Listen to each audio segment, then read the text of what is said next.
This talk concerns the effects of war from 1939 to 42 on Dulwich.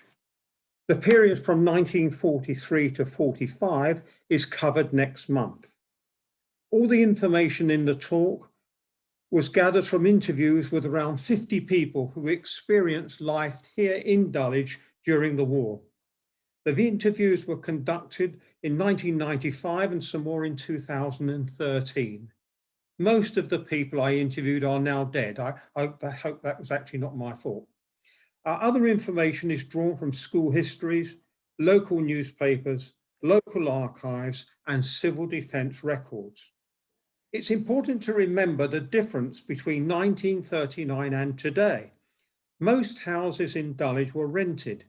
Few had telephones. Only a handful of homes had televisions, and TV was soon stopped from broadcasting.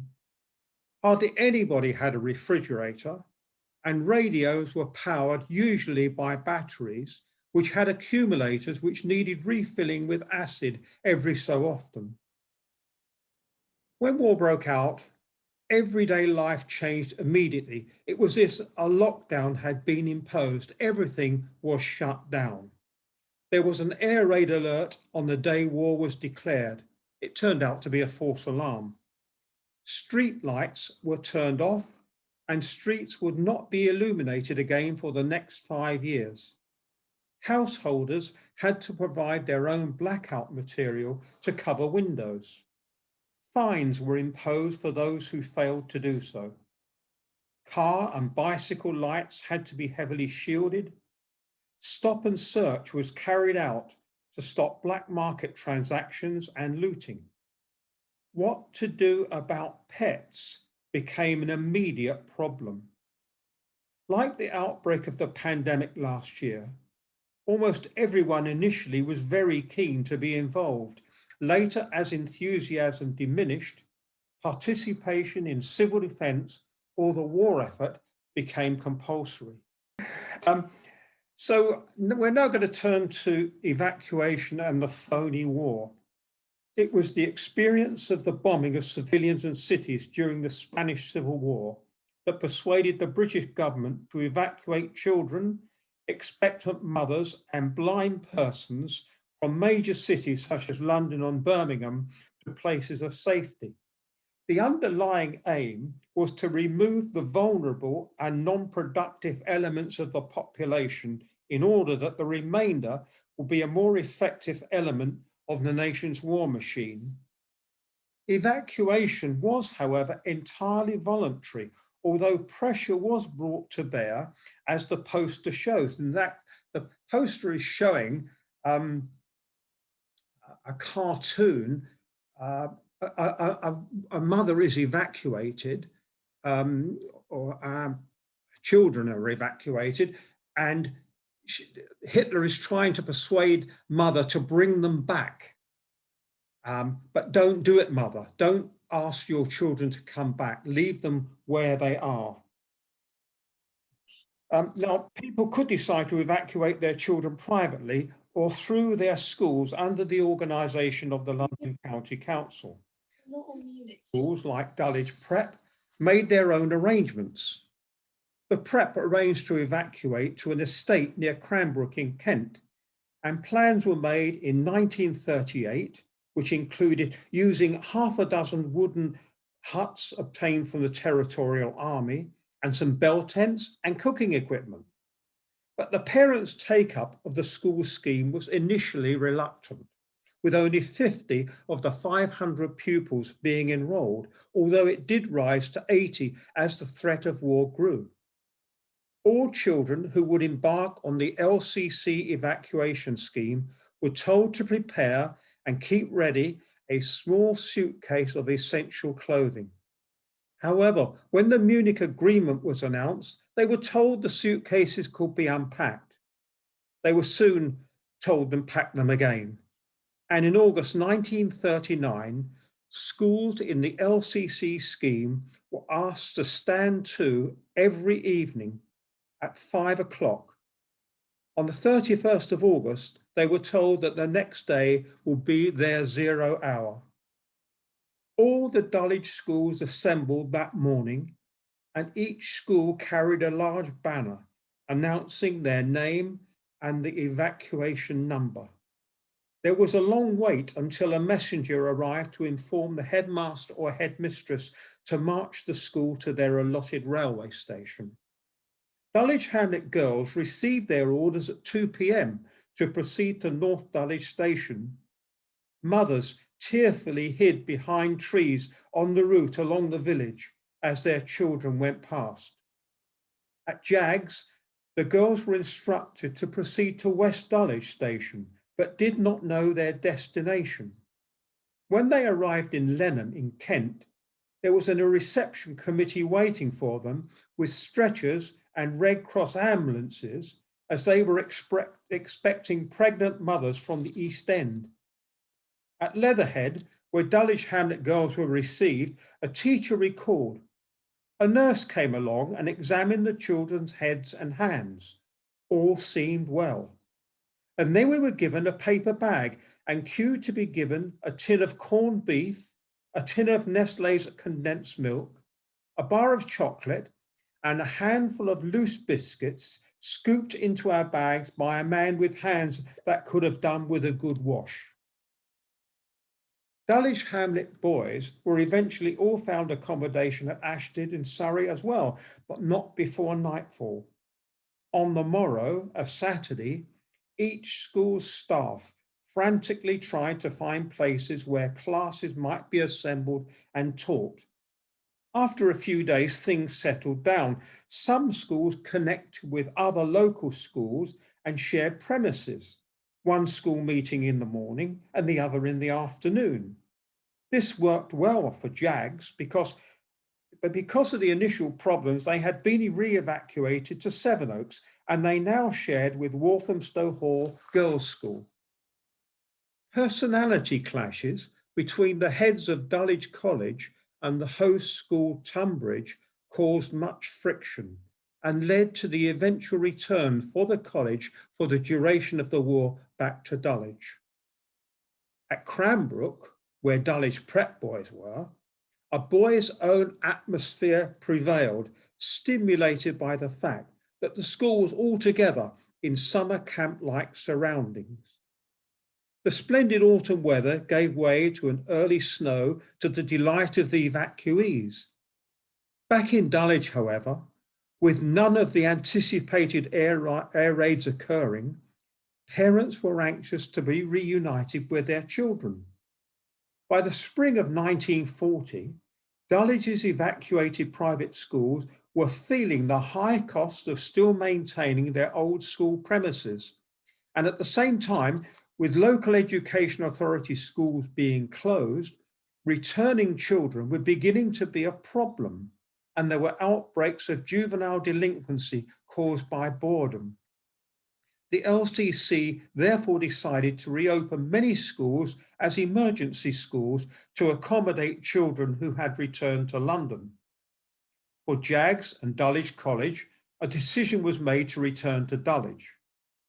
After Dunkirk, however, there was fear of invasion, and as a number of schools were still in the invasion zone, these schools were obliged to relocate.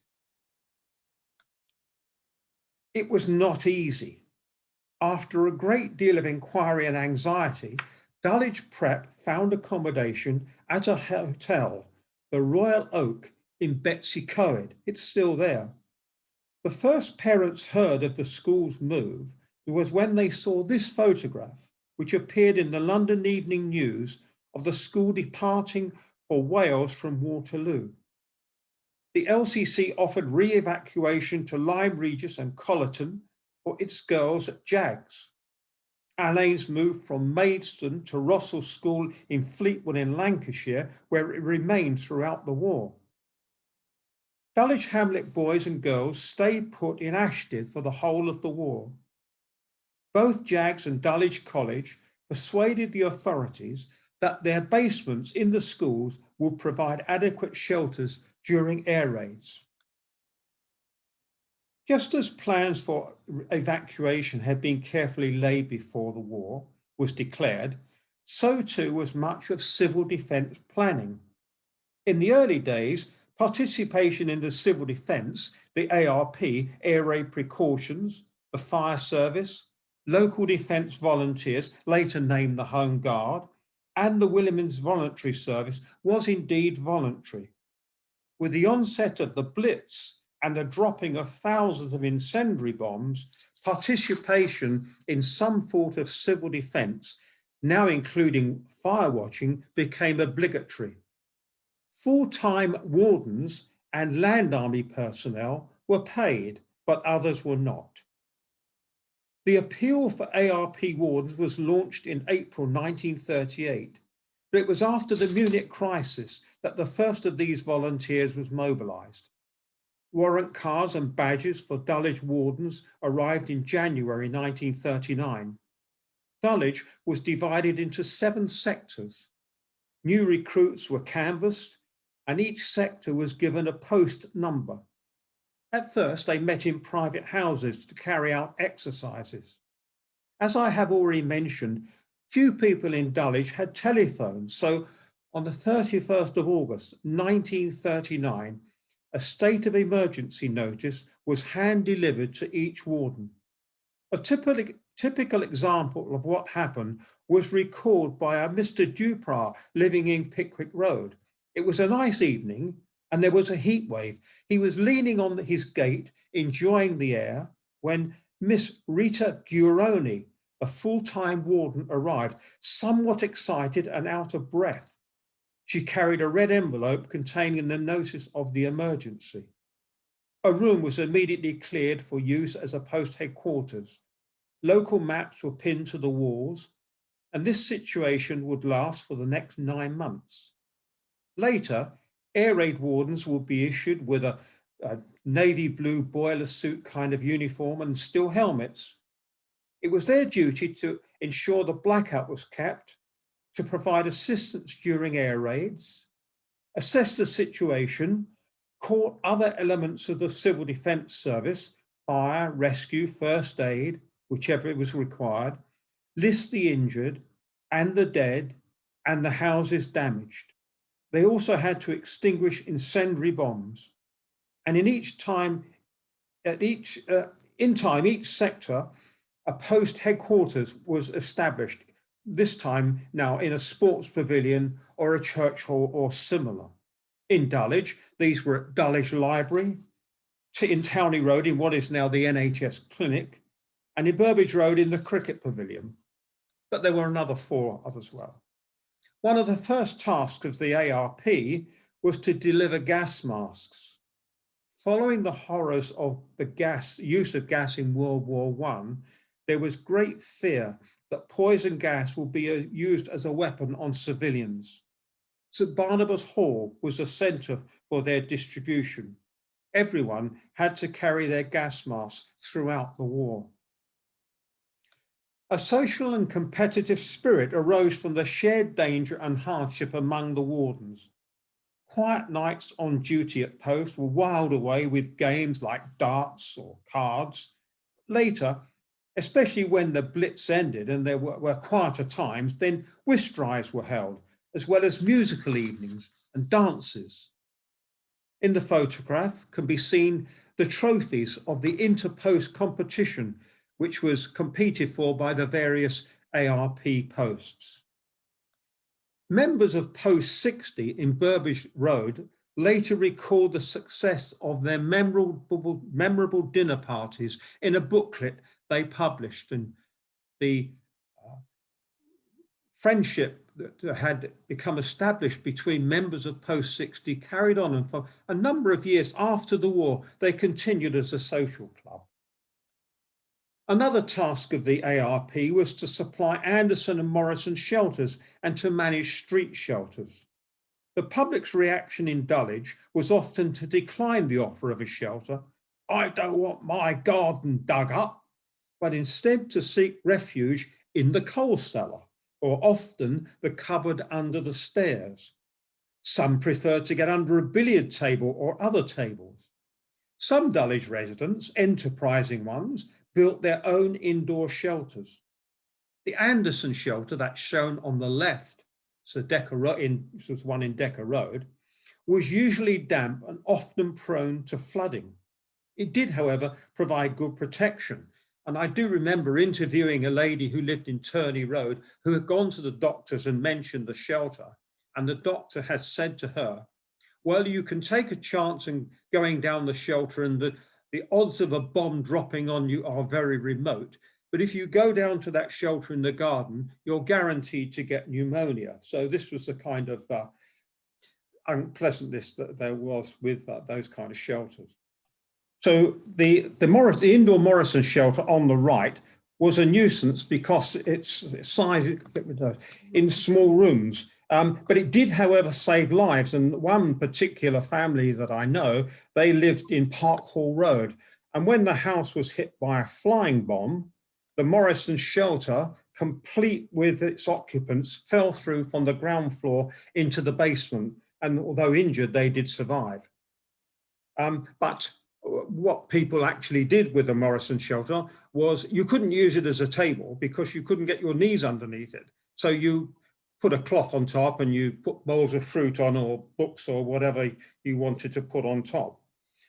The government advice of what to do in the event of an air raid was, when the siren sounded, open the windows of every room, pull the curtains, open every internal door, switch off gas and electricity, fill the bath with water, put a couple of buckets of water and sand at the bottom of the ladder leading to the loft for use of stirrup pump parties.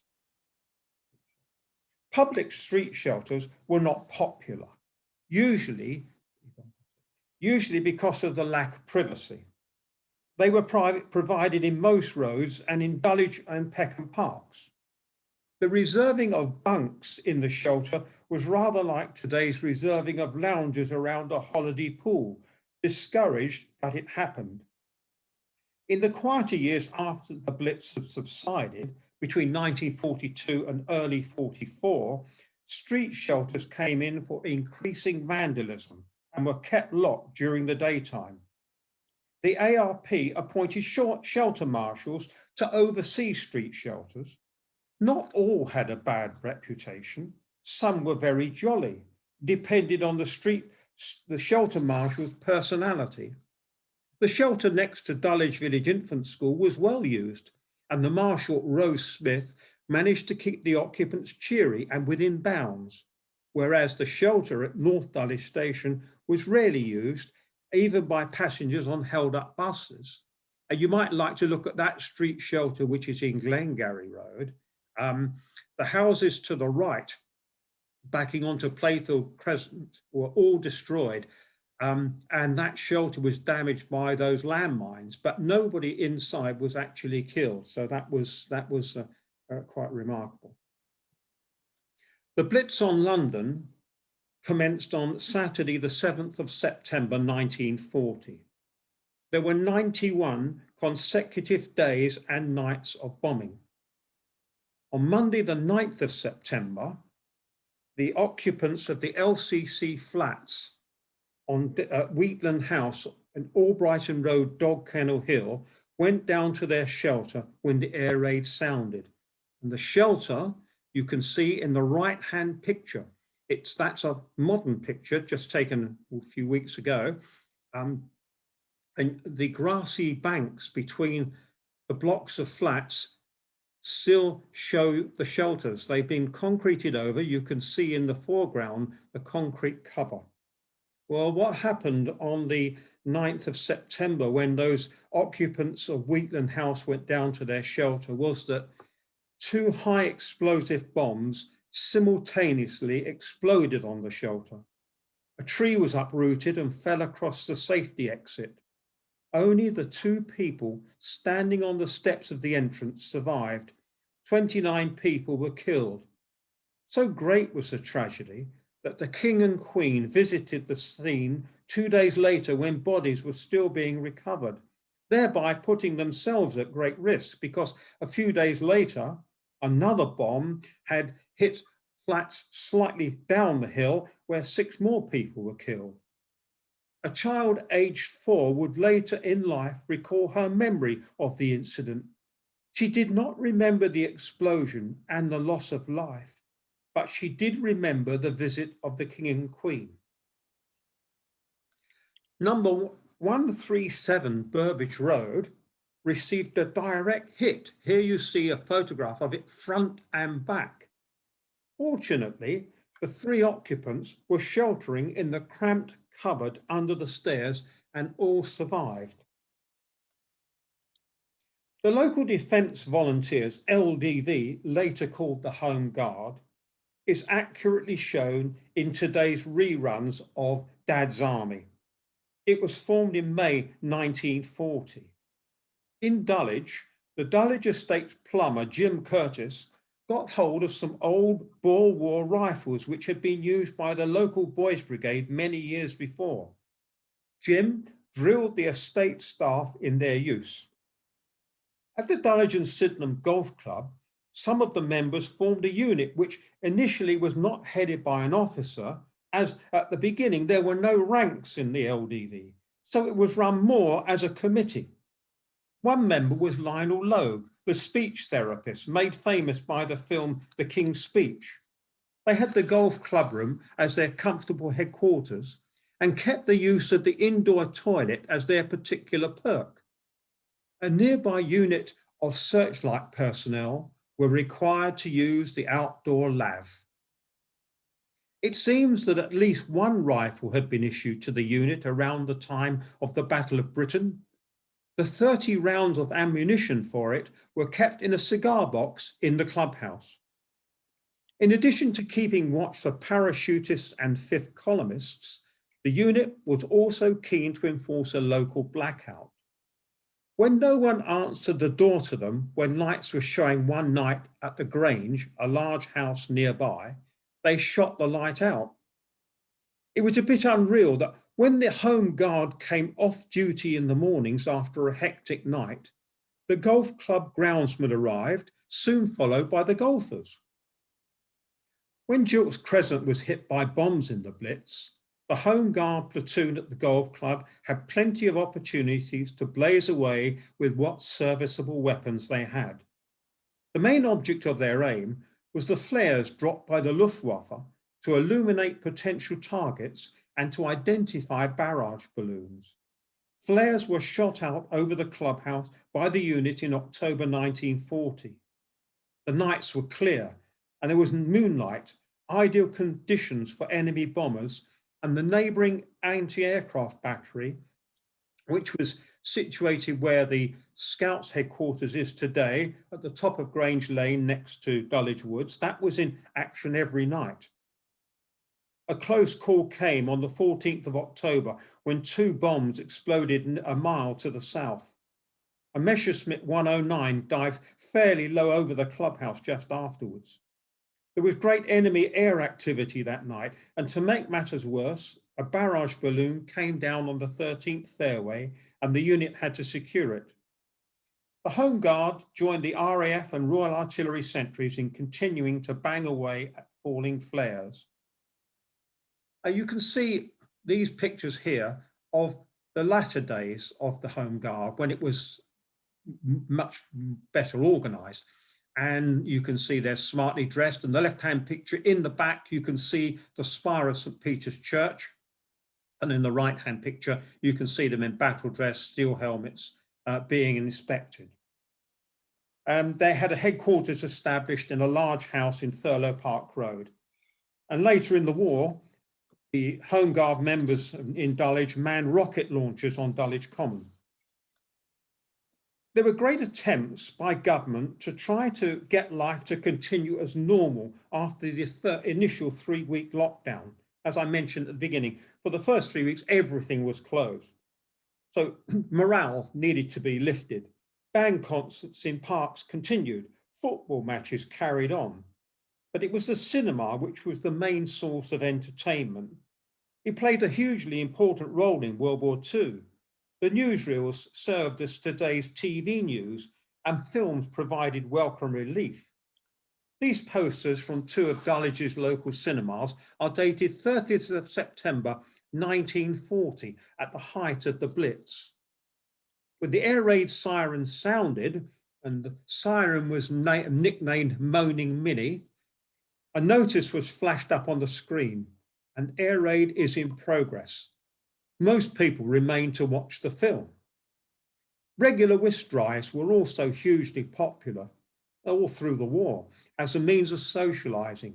Women felt comfortable attending on their own.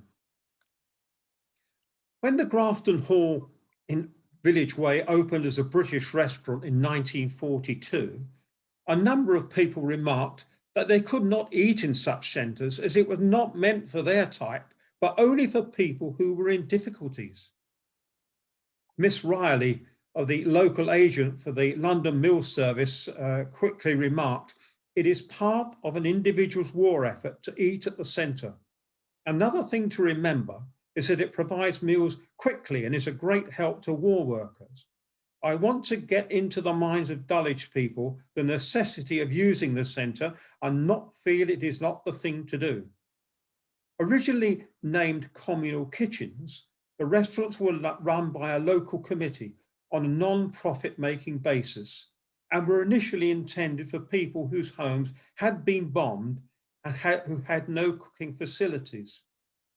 3-course meals were provided for a set maximum price of 9p or less. The walls of British restaurants were decorated with posters by a Dulwich artist, James Fitton. And here you can see the one on the left encouraging you to eat up all of your meal. And here is a self-portrait of James Fitton much later in life with some more of the posters that he had prepared. He would become a Royal Academician and a member of the Academy's Summer Exhibition Hanging Committee. As a young artist, he lived with his wife and their son and daughter at Pond Cottages. That's when he made these posters. He was appointed official war artist by the Ministry of Information and designed many posters for the Ministry of Food aimed at educating the public over food issues. This iconic photograph was taken by a local resident, Victor Levy, and used widely as a recruiting poster. He told me about it. It was completely staged. The photograph was taken in his front room, and it was with careful uplighting that he got this remarkable image. This painting in the Imperial War Museum, and painted by A.M. Weston, depicts an escape barrage balloon lying on the lines at North Dulwich Station. Some incidents were not uncommon. One wrapped itself around the spire of Emmanuel Church or Christ Church Barry Road, and another landed on a house in Burbage Road. Communities were encouraged to help the war effort by lending the government money. Local voluntary street collectors would receive payments and issue saving stamps. Our local collector in Glengarry Road was a Mrs. Whittam. In May 1941, for the price of a savings stamp, you could have had the privilege of writing "To hell with Hitler" or any other message you thought appropriate on a bomb or a shell, which subsequently would find its way to Germany. And this was the idea of the Camberwell War Savings Committee for War Weapons Week. In January 1942, the same committee announced that enough money had been raised by residents, £5,000, to buy a Spitfire. And there you see it on the left-hand side, the left photograph. And it was named the Camberwell Beauty. The committee, by this time, they'd really got steam up. They said they were now saving for a destroyer costing £700,000, HMS Penn. And that was the ship that was allocated to Camberwell, and it was launched the following month, and it was to be engaged in the mortar convoys, and it kept up a correspondence with the people of Camberwell. As the threat of war grew, in February 1938, so we've got to go back a little bit, a meeting was organised in London by the Museums Association to consider a plan formulated 5 years earlier to safeguard the most valuable collections of art in the event of war in Europe. At the time, Dulwich Picture Gallery was part of Dulwich College, and its clerk, Mr. Connop, attended this meeting. Connop reported back the not unexpected news that there was no general agreement as what to do. Some advocated the closure of galleries. Others advocated the distribution of the most valuable items to large houses in the district, so spreading the risk. Still others advocated doing nothing but carrying on as usual. Dulwich decided to ask its Royal Academician Picture Gallery committee member, Melton Fisher, who you see there on the right, to make a selection of what he considered the most important pictures, and the advice of the National Gallery should be sought as to what precautions it should take. Melton Fisher listed 79 pictures as the most important in the collection. By April 1938, arrangements had been made with the National Library of Wales at Aberystwyth to house the Dulwich pictures, and the clerk had also prudently arranged for a lorry and the necessary permits for the trip from the Ministry of Transport. On the 24th of August 1939, the government issued a warning to galleries and museums, and accordingly, the following day, the Dulwich pictures were taken to Wales, accompanied by the head porter, where they arrived the day after. Back in Dulwich, netting had been fixed under the skylights to catch the broken glass in the event of bombing. Straps of canvas were pasted over the windows and tarred felt over the outside of the skylights. With no electric lighting in the gallery, it must have looked very gloomy. The gallery, which had been closed since the selected pictures were removed, was reopened like everywhere else 3 weeks after the war started, opened on the 25th of September 1939, but of course without the 79 best pictures. On the 25th of October 1940, the clerk had to report that the windows and roof of the gallery had been damaged by bombs falling close by. The gallery was immediately closed and will remain shut for the next 13 years. Fortunately, no pictures have been damaged on this occasion. Another piece of good news was that the National Library of Wales, and here we see it, grand building, had agreed to take further pictures. And 3 weeks later, 292 more pictures were sent.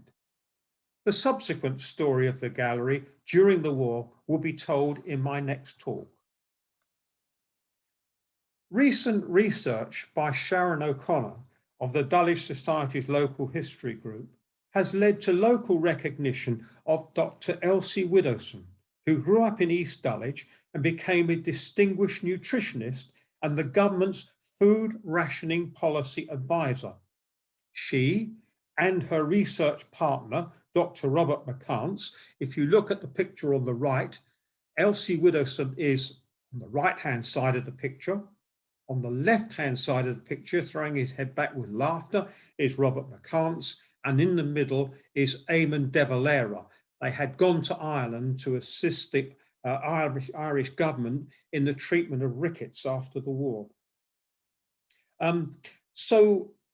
She and McCants calculated the minimum amount of food people needed to survive the war, which could be produced in Britain in the event of U-boat interference with shipping.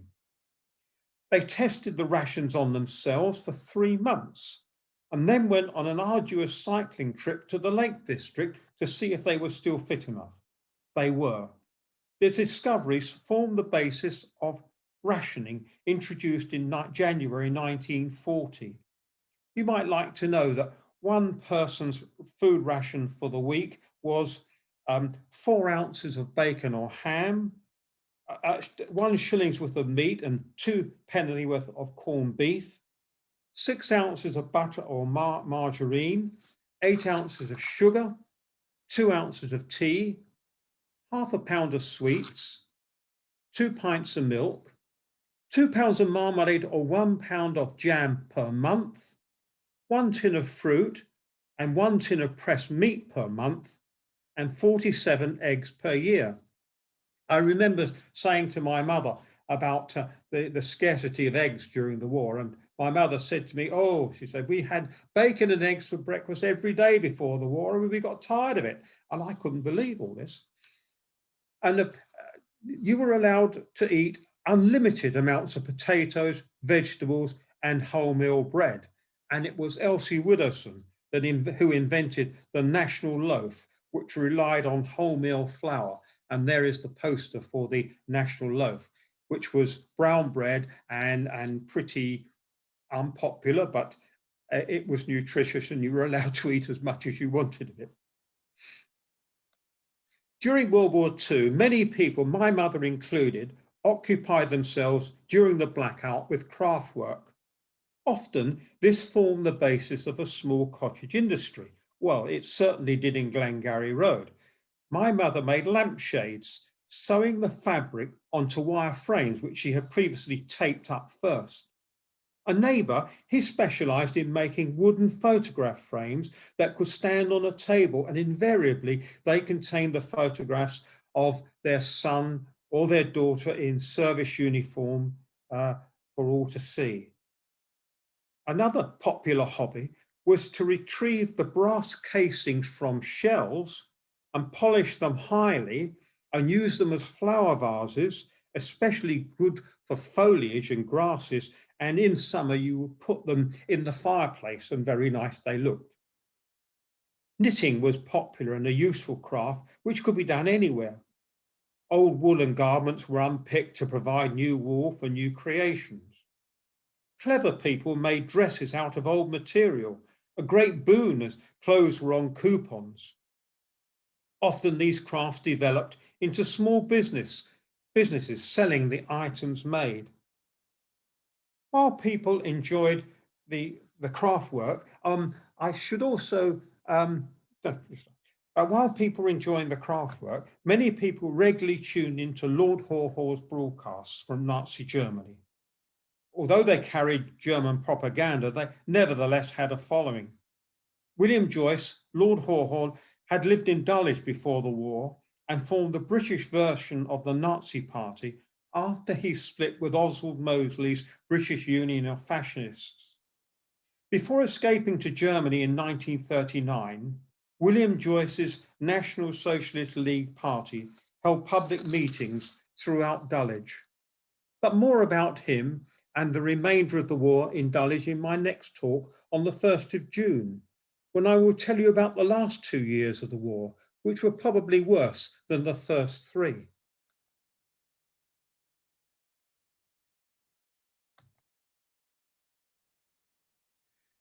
And if I can make an appeal out to you that are watching tonight, if you have got any family stories that occurred in Dulwich that have been passed down to you by members of your family, or you've got any diaries that come from the war, or any photographs of bomb damage or activities during the war, the local history Dulwich Society's local history group will be very interested in hearing from you.